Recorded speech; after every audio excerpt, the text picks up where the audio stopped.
છોટાઉદેપુર જિલ્લાના તમામ રોડ રસ્તા ભારે વાહન માટે બંધ કરાયા, જેનાથી ટ્રાન્સપોર્ટ અટકી જતા પાવી જેતપુરના વેપારી તથા અન્ય ગામજનો રોષે ભરાયા. જુઓ શું કહે છે રિપોર્ટર ફારૂક ખત્રી. हमारी मांगे पूरी करो, हमारी मांगे पूरी करो. चौकीदार चोर से, चौकीदार चोर से, चौकीदार चोर से. हमारी मांगे पूरी करो, हमारी मांगे पूरी करो.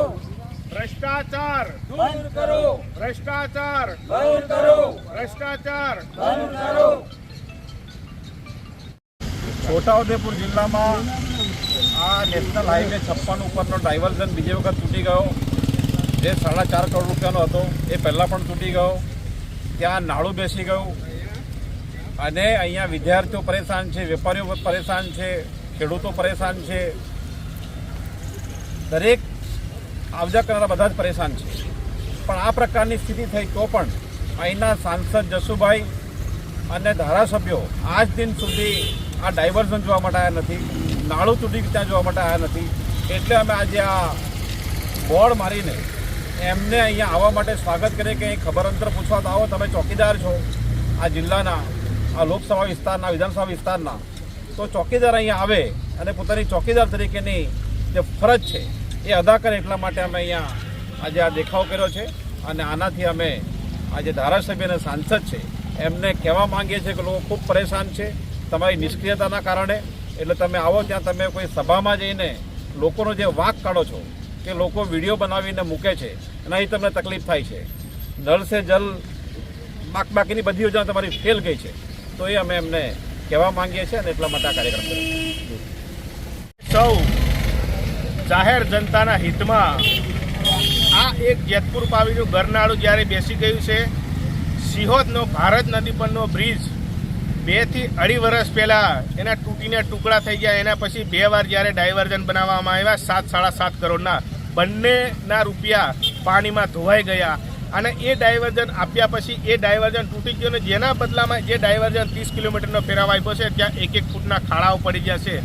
ત્યારે અમારી આ તંત્ર અને આ જે મુખ્ય છોટાઉદેપુર જિલ્લાના કહેવાતા મુખ્ય ચોકીદારો એમને અમારે એ કહેવા માંગીએ છીએ કે તમે જ્યારે વડોદરાની અંદર જ્યારે ગંભીરા બ્રિજ તૂટ્યો અને ત્યાં નિર્દોષ લોકોના મૃત્યુ થયા અને એ બ્રિજની તાત્કાલિક મંજૂરી આપી દીધી કે 212 કરોડ રૂપિયાની અંદર જ્યારે મંજૂર થઈ ગયો હોય ત્યારે આ બ્રિજને મંજૂર થતાં 2 વર્ષ લાગે, એનું કામ શરૂ થતાં 1 વર્ષ લાગે. તો એ જ છોટાઉદેપુર લોકસભાની અંદર એ બ્રિજ પણ છોટાઉદેપુરની અંદર આવે છે અને આ છોટાઉદેપુર જિલ્લો પણ છોટાઉદેપુર લોકસભામાં આવે છે. ત્યારે આ કહેવાતા ચોકીદારો કોઈ નિર્દોષ લોકોના મૃત્યુ થાય એની રાહ જોઈ રહ્યા છે. જે બ્રિજ તૂટે ત્યારે કોઈ નિર્દોષનું એની અંદર મોત થાય તો એની રાહ જોઈ છે.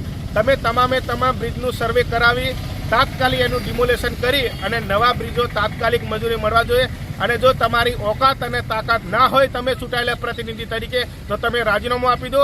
જે બોલી શકે, લડી શકે અને સમાજ માટે કામ કરી શકે એવાને તમારે મોકો આપવો જોઈએ અને તમારે તાત્કાલિક આના રાજીનામા આપવા જોઈએ. અને અમારી માંગ આજે રોડની અંદર જે ખાડા પડ્યા છે, ડાયવર્ઝનની અંદર જે ખાડા પડ્યા છે, જ્યારે આ સિહોદ બ્રિજ બનાવવા માટે જે કોન્ટ્રાક્ટર આવ્યા છે એવું કહે છે કે હું આ 15 દિવસની અંદર ડાયવર્ઝન બનાવી દઉં, ત્યારે આ જે કોન્ટ્રાક્ટરને અહીંના કહેવાતા નેતાઓ કેમ દબાઈ રાખ્યો છે, એમની ટકાવારી લેવા માટે દબાઈ રાખ્યો છે કેમ નહીં. આ જ્યારે આ જેતપુરનું સામાન્ય એક ગરનાળું બેસી ગયું છે એની હાલત પણ તાત્કાલિક રિપેરિંગ થઈ જાય છે. પરંતુ આ નેતાઓ અને આ તંત્ર બિલકુલ નમાલું પેદા થયું છે. તેથી આ લોકોને હાલાકી વેઠવી પડશે. ત્યારે આ કામો તાત્કાલિક પૂરા થાય, તાત્કાલિક શરૂ કરે, તાત્કાલિક એનું સર્વે કરે અને આ જે લોકોની સમસ્યા છે એ દૂર થાય એવી અમારી લાગણી અને માંગણી છે. છોટાઉદેપુર જિલ્લો ચાલુ વર્ષે કોઈ જગ્યાએ કોઈ યુદ્ધ કરવા આવવાનો એ રીતે બધી જગ્યાએથી સંપર્ક વિહોણો થઈ ગયો છે. પ્રજા ત્રાહિમામ છે, વેપારીઓ ત્રાહિમામ છે, ખેડૂતો, વિદ્યાર્થીઓ તમામ ક્ષેત્રે નિષ્ફળ ગયેલી આ ભાજપની સરકાર, આ સરકારે આ જિલ્લાને એટલો બધો નજરકેદ કરી દીધો છે કે 2 વર્ષ આગળ આજે ભારત નદીનો પુલ તૂટી ગયો, ડાયવર્ઝન બનાવવામાં આવ્યું, ડાયવર્ઝન પણ પહેલા વર્ષ સાથે નાશ પામી ગયું. આ બાજુ છોટાઉદેપુર જિલ્લાની અંદર એમપીને જોડતો એ બાજુ પુલ એક જમીનદોસ્ત થઈ જવાની તૈયારીમાં છે. આ બાજુ પાવીની બાજુમાં એક ગરનાળું તૂટી જવાની તૈયારીમાં અમારો આ રતનપુરવાળો પુલ પણ જર્જરિત હાલતની અંદર, પેલી બાજુ બોડેલીવાળો પુલ એ પણ નાશ પામવાની તૈયારીમાં. તો હવે આપણા ગુજરાતના આપણા સીએમ અને અમારા એવા ગણાતા પ્રભારી મંત્રી ભીખુસિંહ પરમાર સાહેબને પણ વિનંતી કરીએ કે તમે અહીંયા મોટા ફેરા મારો છો તો તમે આગોતરું આયોજન કરો. આ એક ઘરનાળું એક જ પહેલા વરસાદે તૂટી જાય તો છોટાઉદેપુર જિલ્લાએ શું ગુનો કર્યો? ભારત પાકિસ્તાનનું યુદ્ધ થવાનું હોય તો બધો નાળો કે બધું રસ્તા બંધ કરતી, એવી રીતે અમારો આ જે છોટાઉદેપુર જિલ્લો આટલા બધા લોકોએ ખૂબે મત આપ્યા છે, તો આટલો બધો અન્યાય આ પ્રજાને કેમ આટલું બધું સહન કરવાની આ કેમ તમે આટલા બધા હેરાન સરકારમાંથી કરો છો? સરકાર બધી રીતે સફળ થઈ હોય તો આટલો બધો અન્યાય કેમ? એક બાજુ ઘરનાળું તૂટવા, આ એક વરસાદે હમણાં અમને એવું જાણવા મળે છે કે કોન્ટ્રાક્ટર હમણાં વહેલી તકે તાત્કાલિકના ધોરણે અમે આ ઘરનાળું ચાલુ કરી દઈએ એવું જાણવા મળે છે, પણ અધિકારીઓ અને રાજકીય નેતાઓની મિલીભગતના કારણે આ ઘરનાળું તૈયાર થવાની એની અંદર ભેદભાવ રાખી રહ્યા છે આ લોકો. એટલે અમારે આ તકે બીજું કંઈ કહેવું નહીં. વહેલી તકે ઘરનાળું અમારો છોટાઉદેપુર જિલ્લો વડોદરાને જોડતો જિલ્લો છે. એ જિલ્લાનો સંપર્ક ફોર વ્હીલ વાહન, બસ, લક્ઝરી બસો, અહીંયાથી અમારે બરોડા જવું હોય તો જેતપુર પાવી આવીને બરોડાનો કોઈ રસ્તો. આ તો અમારા કોંગ્રેસ સરકારની અંદર અમારે આ માનનીય રેલવે રાજ્યપ્રધાન નારાયણભાઈ રાઠવા હતા તે વખતે યુપીએ સરકારની અંદર રેલ બનેલી, એનાથી આજે અમારે એક મુખ્ય આધાર છે છોટાઉદેપુરને વડોદરા જિલ્લાને જોડતો.